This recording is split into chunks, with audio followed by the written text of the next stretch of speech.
So I've got plenty of brown clay and I've got a series of bears. And that's something I wanted to talk about actually first before we really kick off the process of making a grizzly bear. So I don't need my scalpel anymore. I'm just going to get rid of that one. That was something I was using earlier. So I've got my tools out here. So I've got my old faithful bone tool. I've got a Watson number 2, a Watson number 1, and a pencil and a couple of cocktail sticks. So yes, grizzly bears, all these animals don't really just make themselves. There's going to be a little bit of thought gone into it. Oh, that's great. Thank you, Woodman's Wife there as well. I've just ordered some very lovely seed trays from the Woodman's Wife there. And absolutely thrilled to be getting those for our planting journey. I've got another cold frame built. Well, finished building it tomorrow, so that's rather exciting. Shown up with the carrots. There will be some carrots. Yes, there will be some carrots involved as well. So, yes, there's a little bit of thought that goes into these processes of making these animals. So I tend to go through a few sketch models to kind of get to the final one. And first of all is choosing the pose. And that is an interesting process. So do we go standing on all fours, or do we go standing on back legs? Do I go more cartoony? Do I stretch it into something a bit different again? So I do a few sketch models like this before I get to the final one. So it's very rare that the first one, whoops, and sometimes they fall over as well. Sometimes it's very rare that they get saying I've got no space left. I quite like a busy workspace, so I'm just kind of filling up the space just to make it look nice and interesting in the background. So yeah, I started off with this 4-legged chap and kind of pushing the shapes a little bit and giving this amazing shoulders. You might have seen on the facts on Instagram about this huge muscle that goes around the arms, enabling them to tear open logs to get to beetle grubs and moths, and they love moths, eating around 40,000 moths. A sleuth of bears. Lovely, thank you, Sophie. And yes, so I tried that for first, and I thought, well, that's rather nice and interesting shape, but I think we'll try something different. So the second one actually came up very naturalistic, and sometimes I just like to have a bit of a play with the clay and push it around, and just a bit of me time actually. So I went for a much more naturalistic sculpt, and I'm really rather pleased with this one. How I did it in about 10 minutes. But it's got something really loose, and it's got quite a noble face to it as well. So I might keep this one. I might even make a little mould of it and work with it, because I'm rather enjoying the form on that one. So too naturalistic, I thought. So we want a little bit of cartoon in it. And then I made this little chap, and this one could actually be more like a badger, actually. So if I'd done this in grey and black and white, it would be very badger-like. And they're a similar family. Mustelids, the weasels and bears are all of a similar ancient family. So so I just wanted to, I thought it'd be interesting for you to see the processes that I go through before we get to the fourth and final bear, which is this one here, which I think is a nice combination of naturalistic and yeah, 10 minutes, Andy. Sometimes it's just very quick and bashing these things out. We call it a maquette or a sketch model. This one took me about, I think, 20 minutes or something like that, half an hour. And it's that little bit of playing, first of all, that helps you to get to where you are. Oh, there's Violet Fence joined us as well. Hello, how you doing? Welcome to a 3 p.m. And there we go. So yes, this is the bear we're going to be making today. And yes, I was chatting with Violet on other social media platforms. She's a lover of Bob Ross, and I proclaim myself to be the Bob Ross of plasticine, but I think I'm more Paul Hollywood of plasticine. Got strong hands and I'm a bit of a git, so that is probably why I think that's probably more appropriate. Excellent. So yes, I got some nice bits of brown clay. I was tempted to go for a blue bear to try and break the brown cycle of animals, but I'm going to go for brown because I think it suits best, really. So I'm going to take 2 of these strips, so about 2/3 of your clay, and squash it up. I can just about hear my cat in the background screaming for attention. Was quite distracting. So yes, the crowd is getting a little bit crowded in the clay cave, and I shall probably move some of these out. So tomorrow is our competition day. I'm going to keep it a secret till tomorrow, but there will be prizes, or a prize that I'll send out. But I'm expecting you to do some work for me. So so I'm going to set a challenge tomorrow afternoon at 3 p.m. So if you fancy winning a bit of plasticine and a sculpt, maybe one of these, maybe a new one that I do exclusively for you, then spread the word. And I shall be setting it tomorrow, and there'll be a week's deadline. So you're a week to produce something magical. And yeah, hopefully lots of you will enter, and that'd be rather nice. Mike, how are you doing? Glad to see you've made it. Excellent. So the warmer you get the clay, the better it's going to be, and the easier it's going to be. So put a bit of effort in now. Burn off any of that cake or biscuits you've been eating. In our house, we're on a bit of a fitness regime, and sadly, biscuit free. I did make some madeleines the other day, but I had to eat. Sadly, I had to eat most of them because my wife is being far more strict with her fitness regime than I am. We even went running yesterday. Oh, you spotted the fennec fox as well. Excellent. Yes, that's tomorrow's, I think. So so yes, you might even see a tapir in the backdrop as well. So I've made most of the models for this week's session, test models. I'm going to finish the Arctic fox this afternoon or after this show, and then I'm going to have a long think about hammer and tongs. Shona, running, question mark. Yeah, absolutely. We're now one of those type of people. I used to be many years ago, and we picked it up again. So I've made a kebab or a fat carrot or a parsnip shape. So the round part of the carrot this time is the bottom end of our bear, and the pointed end or rounded end is Andy's at work, says hello. Excellent. Brilliant. Lots of you have joined in. Lovely. Our numbers are up today. Whether it's wet weather, I don't know, but I'm really pleased to see you all.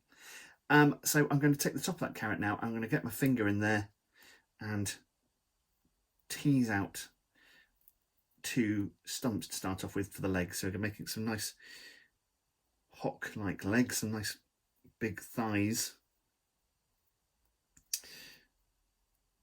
And just tease out the shape or pull out the shape of the legs. So I've got a nice, if you can see it on this, I'll show you on my sculpt. They've got a nice sturdy leg and a good long body. So a little bit like the otter build actually, but again showing you how you can change the proportions and turn it into several different animals. And Stitch Swap saying you're warming up the clay. Slow down. Okay. Use a hairdryer, it's quicker. Shona saying it's sunny and bright in Edinburgh. Well, it's not great in Bristol, I have to confess. I don't have to confess anything. It's just a statement. It's not very nice in Bristol today, or the outsides. And it's rainy and cloudy elsewhere as well. And Radcliffe likes an otter. Well, that was a good fun one to do, actually. I don't think I quite cracked it. Sometimes I'm not that happy with the sculpts, actually, but sometimes it's more important to show the process. And there are more otters in there, so I may revisit the otters later on. So we've got a pair of legs. But what I'm going to do now is fold over the end of the legs. It's not great in Lancashire either. No, Lancashire does a special line in wet as well. Having visited a few times. I'm going to make a pair of feet. Some nice bare paws. And not the cake, although I'd really like a cake right now. There we go, a nice pair of basic shapes for paws, like so. It's great in Yorkshire. Is that in general, or that Lancashire, Yorkshire thing? Is that in the back? A pug in the back, I see. Yes, that was a pug that we made in a previous episode. All of the builds, apart from the seal and the panda, I think are on YouTube, and I'll spend some of tomorrow reshooting those ones. With a few technical disasters, so if you missed the live show, Can send me a Danish. Do you know what? I'd really like that right now. Although the diet says no. Or it means I have to run another few miles or do something equally terrible. So I'm just teasing out the body now, making it a little bit longer. Now I've set some feet in place. I'm just pushing that clay around like so. And start to tease it over to make the face. So bend over the clay and see that, and start to then tease out a nose.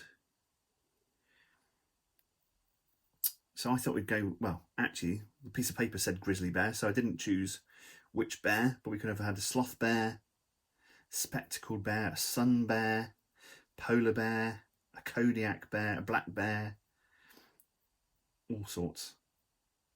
Plenty to choose from there. Or what's it called? A growler bear, which is a grizzly and a polar bear. Is the legs with one carrot or separate pieces? I've pulled the legs out, so what I did was cut my finger between on the bottom of that fat part of the carrot and just hoiked up the bear's crotch area. So it's got a nice round, tubby shape, and I'm just teasing out a face now and pushing in around the snout to make some cheeks. It's got a really lovely shape to them, really pleasing. Like I say, so we can already see the bear form coming up, and trying not to say too much about bear forms or the bear body or the bear bottom. It's bad enough with camels the other day, so I'm trying to keep it family friendly. So I'm just teasing out, squeezing out the bear's head. I don't think that's a euphemism for anything. I think that's quite safe. So nice. Oh, I'm liking this one. This one's looking really nice. So again, a little bit fatter, a little bit more of a winter, getting ready for winter. A Paddington bear, yeah, you could also do that. Put a duffel coat on as well if you like. Lovely, there we go. So I'm just going to make sure that stands. That's the next thing. Carrots ahoy. Excellent. So Westwood, enjoying yourself there. Turning into innuendo bingo. So I'm going to get rid of half of it. I'm not sure I'm going to need all of that, so I'm just going to take off half of one of these strips. In fact, I'm going to halve that again, like so. And I'm going to use this much to make the paws. And this will be time for carrots. It's carrot time. There we go. So getting the clay, again, nice and warm. And each clay is a different colour, obviously. Has a different texture as well. So the whites and the yellows are quite soft. Black is very squidgy quite often, and the browns are a bit firmer, and terracotta, the morph colour, is particularly good for working with. So making a carrot shape, to remember to keep showing you what I'm doing. So actually you can see we're piling through this fairly quickly actually. It's quite a nice simple build, this one. So make a carrot and then slightly flatten it to a kind of along the length to a demi carrot, and then you can start to make a paw and then bend the carrot round. So I made a slug. Start to sculpt in a paw. So we're making the upper part of the arm. You might have to offer it up to the body and see whether it's the right size. You can always tear it a bit off if you think there's too much on there. So I'm going to slightly flatten that in so I can use the fur. Carrots, carrots, carrots, carrots, carrots. The thumbs up from Jude Cricket. That's brilliant. Thank you. And there's one arm. But what I'm going to do now is take a cocktail stick and sculpt in some claws. Like so. Broke 40. And put a few fingers into your paw, like so. You could put claws in as well. They've got huge, huge claws, over 4 inches long. So there's lots of different types of bear as well. And coastal bears are called Kodiak bears. Then North American bears and grizzlies are more the mainland bears. Jim, you could make a themed calendar with all the creatures. That is a great idea. Splodge Designs says equally so, agrees with you. That would be rather nice actually, wouldn't it? Yeah, a clay calendar. Lovely. I might do a weekly one with weekly animals and weekly challenges. I'm trying to think of some things that I can set up online for you to buy. So if you like the tools, you can follow What George 88. I'm just going to show you how to attach the arm, and then I'll make the other one. What George 88 has made the beautiful tool. So we've got the Watson #1 made in lignum vitae, which is the same wood they used to make cran cream bowls out of, and we've got buffalo horn, beautifully sculpted for the Watson #2. And you can have a look on his Instagram account. Very talented sculptor and awfully nice chap. And he will be happy to supply you with amazing sculpting tools. So I'm just pushing the clay around, smoothing it in. And I might employ the Watson #2 with a kind of spatula bit, so I can then get in underneath the armpit and around the front and sculpt that in as well. If you've got little fingers, you could do it with your fingers. You wouldn't really need to pin it on with cocktail sticks, but if you're really unsure, use cocktail sticks as the kind of underpinning the bones of your bear. There we go. We can add texture later on if you wish to as well. So we'll get into the fine detail of the mouth and everything else later on. Let's get the arms on and those paws. Rather liking that one. This is going to come on really nice actually. It's a much chunkier bear, which I'm rather liking. No two bears the same. The same horn they used to make buffalo from. Exactly. Yeah, do have a look, Mike. They're really, really beautiful. He's got a couple of designs, and George, working alongside other sculptors and model makers, kind of took a bit of a poll on what people's favourite tools were, the ones they had in their boxes, and kind of took an opinion poll as to what made a good tool and what we're looking for there. So the Watson #2 is a nice spatula end and good for making lines, and then we've got a more kind of what I'd call a jibbing end for making nostrils and things like that, getting in there. And the Watson #1 has a rounded one, which makes great for eye sockets, and again, a nice detailing tool and smoother end as well. Both have got their own really nice qualities. Sculpting tools are very addictive, and I do make my own as well, but George very kindly sent me those over. Obviously thought I wasn't doing quite a good enough job with the my old faithful tool, so no, I'm actually really enjoying playing with those as well. And again, I've just folded that carrot shape in half, and then I'm going to make a bit of a paw. So we've got an elbow, and we're going to make a little bit of a wrist, and then bring the paw around. And using cocktail sticks, you don't have to buy expensive tools. You don't have to buy the Watson range. You can just use cocktail sticks, and paintbrush handles are absolutely amazing.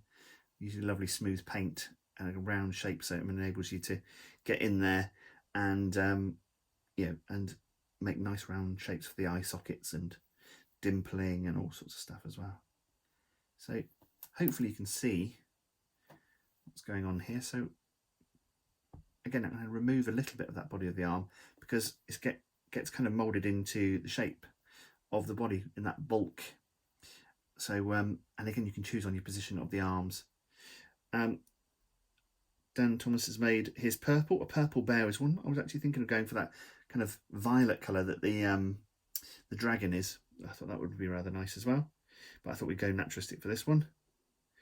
Shannon is making a tiny Eddie. That's what Eddie is, but Ted Bear, Eddie Bear.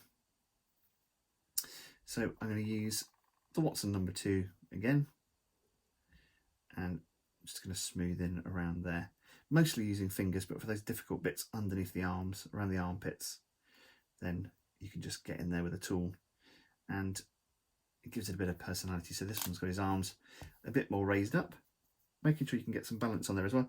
Oh, there we go. PRWS Blacksmith is loving the bear. Thank you very much. I'm sure you're aware already but on Friday is the it's going to be the rather challenging hammer and tongs live session. So my wife has since informed me that I think it's bank holiday actually, so I'm doing it on the bank holiday Friday, and we'll be making a hammer and tongs in some form on Friday, so a blacksmithing theme, and I'm hoping to get my good friend Alex Pole, whose fault this all is, for having hammer and tongs as a suggestion. I'm very suggestible. Caroline made a human-sized bear suit called Eddie. It's completely amazing. Oh, I think I've seen that. Yeah, it is absolutely amazing. Caroline, who's on here, is an incredible model maker and fabricator, and does the most beautiful, much bigger stuff than I do. And I'm sure does small stuff as well, but really, really beautiful animatronic bits and pieces, puppeteering and stuff as well. Sculpting using a teaspoon there. That's rather nice. Love the clay calendar idea. That's rather nice. Clay days. Every day's a clay day for me. Yeah, that'd be great. Teaspoons are great. In fact, if you have got involved with the Golden Morph competition with Ardman, then you'll see the morph making videos that I've done and Peter Lord has done, our Lord as we call him. And a teaspoon is a great tool for opening the mouth and making the mouth shape for your morph. So I've got two nice arms on there now, and I'm keeping a bit of that funny and thummy texture because I want to keep that in there. But you could really go to town with the Watson number 2 and really add some kind of shaggy fur texture in there as well. So so lovely. Ears, we need some ears. And it's great seeing the photos that you've been sharing with me of your creations, and I think we're all improving as we've gone along. Actually, I've loosened up from the very early creations to these later ones. I've got much more naturalistic. I kind of find a constant battle between, I'm making 2 little round ears, constant battle between realism and cartoon. And I think actually it's quite interesting to mix it up a bit on these sculpts. So we have some more natural characters and some more simple and cartoony ones. It partly depends on what the theme is, really. So obviously some things are a bit more complicated. The tiger was a lot of sculpting or patterning at least anyway. So that's so that was good fun. And I'm just going to push in a little bit of a section where I'm going to put the eyes as well. Just setting the ears helps you to decide where the eyes are going to go. So I'm putting not quite an eye socket in, but getting somewhere towards that. There we go. Lovely. So we need 2 ears. And make sure your bear can stand. Or what you could do with the legs is put them out front and have them sat down as well. And that would look really, really cool as well. Excellent. Got some new people joined us. Hello. Good afternoon. Ben, teaspoon. Yeah, do go careful with your teaspoons, especially if you're using a good teaspoon. You don't want to break things in the house and get in trouble. We're all trying to get along nicely with each other. Helen says, struggle with cartoon and realistic too. Decided cartoon is much easier. It can be. Sometimes it's really good to know the biology and what goes into making a character. Like the process I showed you earlier with the sketch models. So you can then take it back and simplify it down into a more cartoon shape. But knowing the anatomy of an animal is a good thing. And we're very lucky with Bristol having the world's 3rd oldest zoo in the world. And it's a lovely small zoo, and obviously having the Wild Place Project as well over near Cribbs Causeway, a much bigger zoo with a wood and bears in it, which is very exciting as well. So you can go for reference and do life drawing and stuff like that as well. So having real animals on tap, having pets is a really useful thing as well to sit and draw and sculpt from as well. Do a bit of life sculpting if you like. There we go. So I'm just smoothing in the ears. Lovely. I'm actually rather liking this chap. Sometimes you'll enjoy a sculpt and sometimes it's hard work all the way through. I know a few of you have said that you've had good days and bad days with it. And that can be down to many things. Sometimes putting pressure on yourself, So remember, it's only plasticine, you can squash it and start again. Or if it's not going right, just stop. You don't have to do it now. We've got the videos, so you can always revisit and improve as you go along. Just walk away and do something else. I like to do a little bit of spoon carving or printmaking and do other things. So that's always a good, healthy thing to take that step away from there as well and have a go. So, so there we go. I could lengthen those legs a little bit, but I'm going to stick with it. Nice and dumpy little grizzly bear. Okay, I'm going to put the mouth shape on now as well. And I'm going to use my fingers first. So I've got the muzzle there. Again, you can look at the internet. I use the internet. I've got a load of good old-fashioned animal books, which I do use as well. But use the internet for reference pictures as well. And yeah, it's a great resource, obviously, for, as we all know, for all sorts of nonsense, but it can have real practical side as well. So I'm just putting in a little bit of an upper lip, pushing that in a little bit. And I'm also going to put a little bit of that lip around there. I don't know if you can see that, following that shape and giving them that kind of, not quite a grin they've got, but they've got great expressions.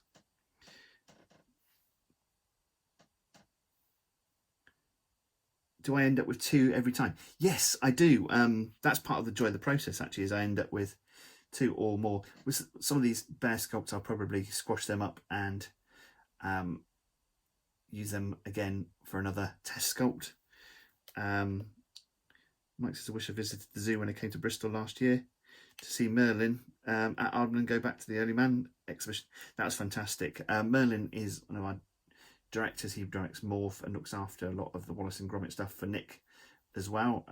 He's doing a thing with it, Ards and Crafts. You can find that online, where they're doing all sorts of different bits and pieces of craft with household objects. We also did the egg painting thing with that as well, and that was rather fun. Splodge Designs is saying, a bad day for me today, as having to run in and out of work as RAC looking at cars won't work. Oh no, well that's a nightmare. Need to make an arc at the end of for all the animals coming 2 by 2. That would be a nice woodworking project to go alongside as well. Yeah, that's rather nice actually. Do you know what? I don't think I need him. More of a chin really. I think I've sculpted in a nice chin. So hopefully you can see there, we've got this nice jawline, and I've just pushed my thumb around to make the nice cheeks. Dan Thomas knew someone who worked in the making of Early Man. Excellent. There was quite a few of us in there. Quite a good sized team. Not as big as Pirates, say, or Curse of the Were-Rabbit or Chicken Run, but quite a nice sized crew. I think that's a rather nice looking bear now. So we're going to add a nose next. The pug is so cute. I really enjoyed the pug. That was nice just to kind of push the cartoony shapes again. There's a bit of natural shapes in there as well. Those little rolls of fat.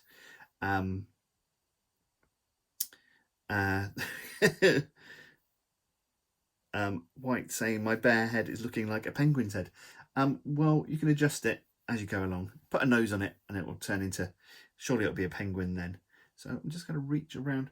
I need to find some grey. I think I've got some grey over here in the cast-offs pile. And just need a small amount of grey to make a nice snout. So really quite small. And it's quite nice to have a little bit of different colour on there. So I'm making a kind of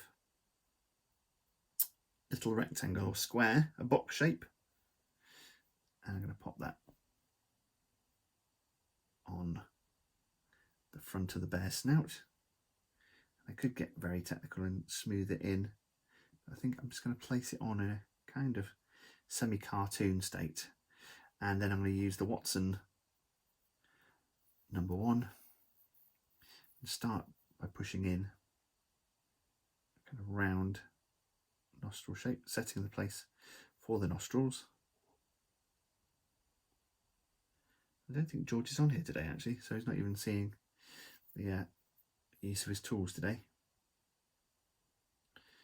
There we go, like so. I'm just making a pair of nostrils. Obviously you can spend a bit more time than I'm spending on this, but there we go. Lovely soft nose. Penguin, please. Yep, we've got some penguins in there. I shall add another penguin to the bowl and we'll see what comes out. There we go. A rather nice looking bear so far. And we need some little eyes. I'm going to give them little tiny eyes like those, because what do tiny eyes make? Tiny pies. So we're going to take the pencil and poke it in and make a pair of eye sockets. They're quite close to the snout, so you can soften those edges. Have we got any mythical creatures in this collection? Thus far, no, but several people have suggested griffins and minotaurs, and they've gone in. So if you want to suggest any others, that would be great, and we'll add them to the list. So I've made some eye sockets. Make sure you can stay standing. Lovely, behave there, bear. And I'm just going to reach around the camera and take a little bit of black, because I didn't leave any black out for myself. And it's probably enough, a really small amount actually. That's what we're going to need. And I'm just going to make some tiny kind of grapeseed balls of clay, very small, and add those on to my bear and see how they look. If they look a bit big, then I'll take them out, but actually I rather like that one. That looks rather nice. A little bit of backwards and forwards. Yes, I'd say Karen is had a lot of, oh, well there we go, it's fainted with the fact that you called him Tubby. Maybe too much salmon. There we go, put the eyeballs in. So it's important to get them balanced, like so. A phoenix would be good actually, wouldn't it? That'd be rather good. Rather liking this. Now I think I'm going to add, like I did on this bear here, bear here.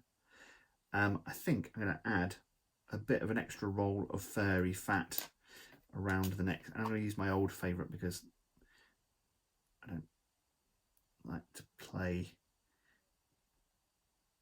too many favourites with new tools. I like to keep using the old tools as well. So I'm just making a rill of fat around the neck. So that was kind of a slightly veiled reference to With Nail and I there. If you follow Richard E. Grant on Instagram, every day he's doing a line from With Nail and I. If you're a big fan of With Nail and I, like I am, it's a real joy. They just seem to laugh quite hysterically at every single thing he says on there, which is a little disconcerting, but I'm a massive fan, and makes me quite want to go and watch the film again for the umpteenth time. Ostrich would be really good. I haven't done the tail yet, but I'm coming on to the tail as well. Yeah, that is a very good point as well. Tails are kind of optional, but I think I'm a bit of a stickler for biology, so we will put a tail on. So thank you, Caroline. That's well spotted. It's the joys of having an audience as well. Catch things that I may have missed. So just adding that nice roll of fat in there, and you can soften those lines again. Dan uses a ballpoint pen for eyes. That's rather good as well. Yeah. Andy Greenacre I was talking to earlier. He says he uses an old refill from a Parker pen as a sculpting tool, and that's quite nice and bullety, and actually, yeah, good use and not wasting it. So yeah, all of those things will work really. You kind of find your own magic a bit, really. Also, I will be on Andy's podcast this evening, which I'll put a thing on later on at 8 o'clock, talking about creativity, where I came from, my kind of history with Aardman, and talking about community clay time and things like that. He's got a great list of speakers. He's had Wayne Hemingway on, and Rosa, the winner of Pottery Throwdown as well. So there's some things you can really watch. Andy uses wax carving tools. Now they're very nice as well. Andy's saying 8:30. That's right, 8:30. Thanks, Andy. There we go. Someone's paying attention. Sometimes when I'm trying to do several things at once, I lose my mind. So I'm thinking that I'm going to give you a side profile to show you the kind of happy little face our bear has got. And Caroline pointed out rightly, missing a tail. So I'm going to put a kind of splodgy poo shape on the back end. A Camberwell carrot. Yeah, they named it because it looks like a carrot, and they made it in Camberwell. So I'm going to put on what is rather too much clay for the tail, and then sculpt it in, and we'll lose some of that body as well. As I say, they are from the mustarded family: weasels, badgers, etc. Pine martins, stoats. They're all part of that family. And obviously we used to have bears in the UK as well many, many years ago, hundreds of years ago. And being from Warwick, with the bear and the rugged staff, showing us with the poo there. Lovely. And Jude is asking, what was the first model I ever made? And that's difficult to know, actually. I think the first professional model I ever made would have been a kind of space alien, very odd kind of character with crocodile skin pants and jackboots, a kind of a space camp zombie, killer zombie character. That's one of the very first ones, and that involved making a whole armature, trimming foams and seaming and paint job, and finding other bits of kit to make a costume as well. And I immediately got myself in a little bit of trouble for making a camp space zombie, but I thought it was rather brilliant. And Marie, my sister, is saying, a pig for me. I'll add another pig in there, Marie, as well. Yeah, not a problem. There's no family favoritism. But I might throw an extra pig in there for you. We've had ducks though. You did ask for ducks, so Anna's made a little beehive. Oh, beehive. We haven't made a beehive. We have some bee requests, so I've got those in. So I think that kind of makes our bear. So I'm going to show you my first one. There's my hero bear, and there's today's bear. A bit of an evolution again. So I can actually show you the whole range. So we went from the kind of badger bear, which was the one before this one, the very naturalistic sculpt, which I'm really quite fond of, and the Mark 1 standing bear as well, so you can see the process. Have I got flamingos in the bowl? I have got, I did make a pig years ago for you, actually. That's right, Marie. Yeah, I'll be making some more. Do I remember the TV show Trapdoor? Don't You Open It? I'm afraid I did, and I was a good friend of Terry Brain, who created that as well. So yes, that was a real favourite of mine, and one of the inspirations for actually coming and doing this as well. Is there a gecko in there? Yes, there is, but you can add more.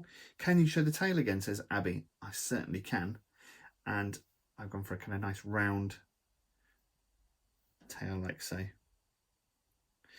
because there's something down there. Absolutely. I'm a massive fan, and I'm friends with Terry's son, who has the very last Boney. I think, and Boney was actually made of chalk, carved chalk. And I think Dave, his son, confesses that he used to use the Bonies to draw on the pavement and tarmac as well. So has destroyed loads. What about a polar bear? What about a polar bear? Suggest it and I will add it to the bowl. So yes, I shall sit back and watch this again and marvel at how much drivel I'm talking, and write down all of your new suggestions as well. If you've got a problem, stuff a worm in it. Best line from the show. I think words I live most of my life by. So lovely. James Harvey Animation. I'm afraid you've joined a little late in the process, but I will be reposting the video later on. James is an incredibly talented animator and model maker as well. Works for a lovely friend of mine, Dan, in A+C Studios in Margate, which is a brilliant thing. A stag, excellent. My son loves that panda at the back. We did do that, and I will be remaking the panda, and I might be even improving on that design as well. So yeah, well, nice to see you, James. Join us at 3 p.m. every day for another session. And yes, really nice to see you though, mate. Thank you. So that's it for bears. And tomorrow we're going to be making, if I remember rightly, fennec foxes, and a completely different way of building. So hopefully you're excited about that. I think this is a rather nice little sculpt, and as I say, a very different way of making stuff. So join us at 3 p.m.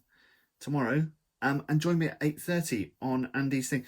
Andy, can you give us a shout out for so it's Model Makers Market at Home, if I'm remembering rightly. My brain is absolutely shot today. I do apologise. I will be posting later on Instagram with that on the story, so you'll be able to see that. And do tune in live. If you've got any questions, you can ask them there. And again, thank you so much. Really, really enjoyed this one, and I hope you did too. And hoping for more bad weather. There we go. Makers Market from home. That's Andy Greenacre, who's an absolute star and been a real champion of this as well. And we'll be talking about Aardman and about model making and creativity and stuff that we've done in the lockdown. So thank you so much for joining, and I'll either see you later on at Makers Market from home, or I'll see you in the Clay Cave 3 p.m. tomorrow.